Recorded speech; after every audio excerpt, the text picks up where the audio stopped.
बरतानिया में 1 अक्टूबर 2023 से लेके फरवरी के आखिर तक खसरा के 650 मरीज़ों की तशख़ीस हो चुकी है। खसरा एक बार फिर खसरा या मीज़ल्स एक बार फिर सर उठा रहा है। हालांकि जो मीज़ल्स की वैक्सीन थी वो 1968 में 68 में जो है वो मार्केट में लेके आए थे और लोगों को लगाना शुरू कर दी थी। फिर उसके बाद MMR measles mumps rubella vaccine 1988 में उसको भी शुरू किया गया। लेकिन एक बार फिर खसरा के मरीज़ जो हैं वो सामने आना शुरू हो गए हैं। असल में खसरा है क्या चीज़? मीज़ल्स एक वायरस होता है जिसकी वजह से ये बीमारी होती है। मरीज़ को बुखार होता है, उसके बाद उसको कफ, कोराइजल सिम्टम्स और कंजक्टिवाइटिस यानी कि उसकी आंखें सुर्ख हो जाती हैं, खांसी होती है और नज़ला ज़ुकाम किसी कैफियत होती है, पेट भी ख़राब हो जाता है।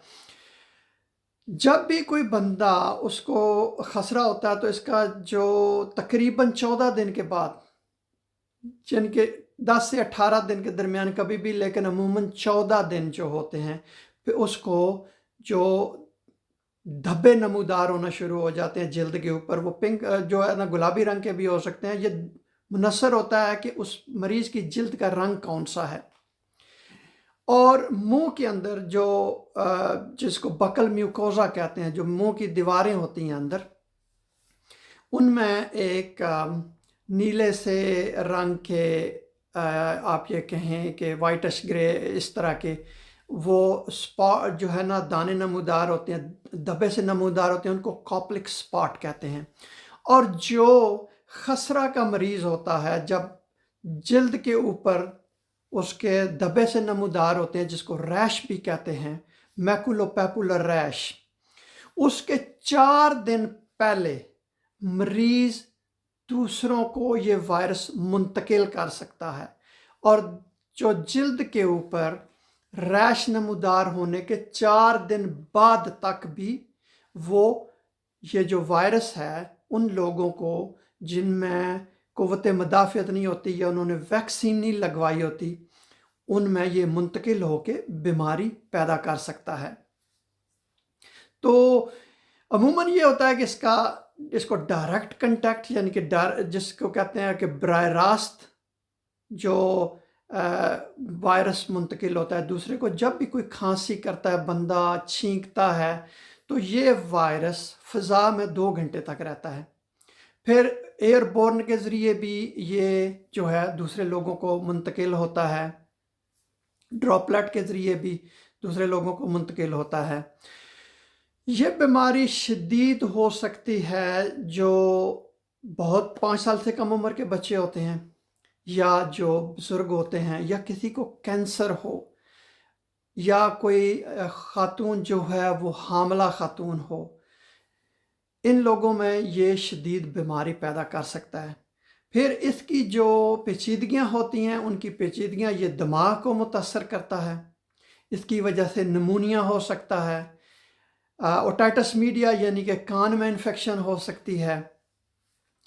इसकी जो सबसे जो शदीद पेचीदगी होती है उसको कहते हैं सब एक्यूट स्क्लेरोसिंग पैन एनकेफेलाइटिस, कि जिसमें बंदे की जो दिमाग होता है वो मुतासर होता है। और अमूमन ये खसरा की बीमारी के 8-10 साल के बाद ये नमूदार होता है और ये पेचीदगी जो होती है बहुत जो है शदीद किस्म की होती है।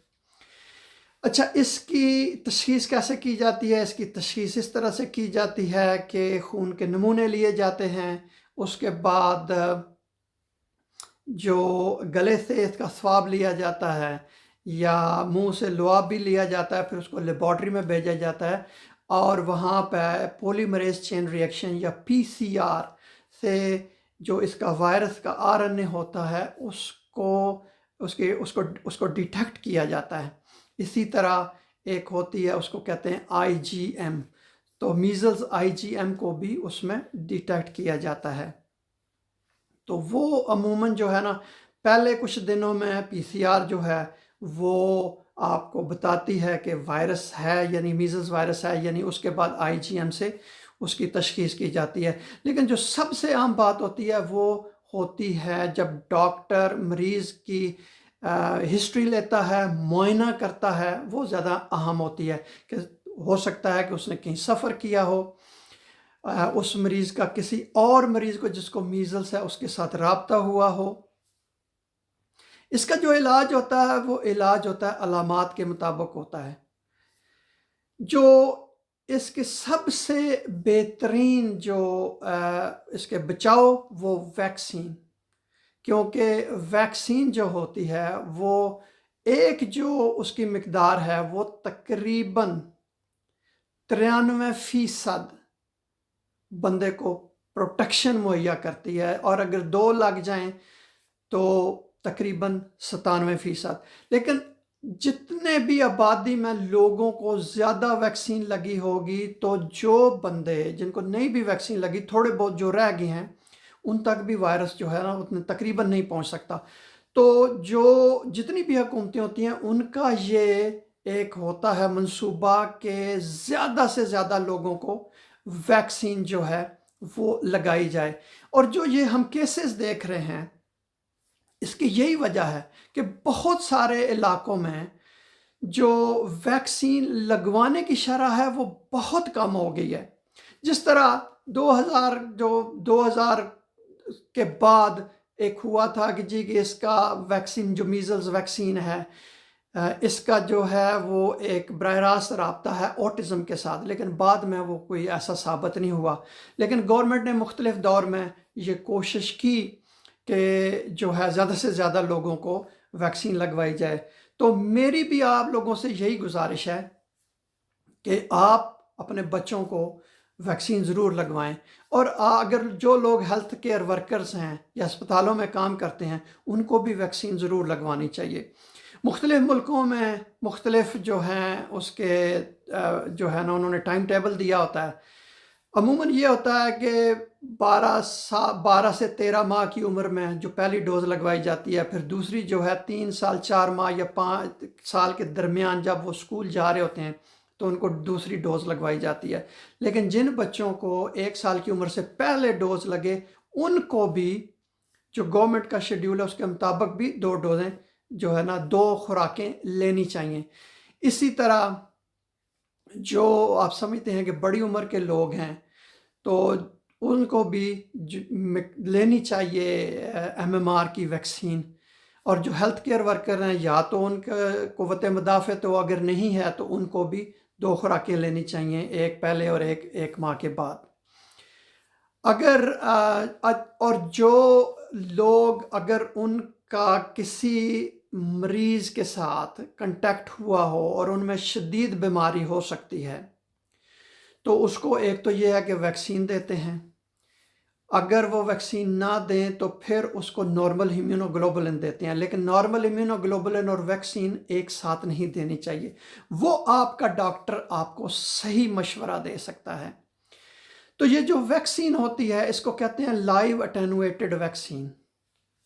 तो अपने डॉक्टर से ज़रूर मशवरा करें कि ये किन मरीज़ों को लग सकती है और किन मरीज़ों को नहीं लग सकती। तो ये बहुत अहम होता है कि लगवाने से पहले आप अपने डॉक्टर से मशवरा करें, क्योंकि ये लाइव अटेनुएटेड मेम्ब्रेन जो है ना वैक्सीन होती है। और जिस तरह हामला ख़वातीन होती हैं, यूजुअली ये होता है कि जब वो हमल के बाद उनको वैक्सीन दी जा सके।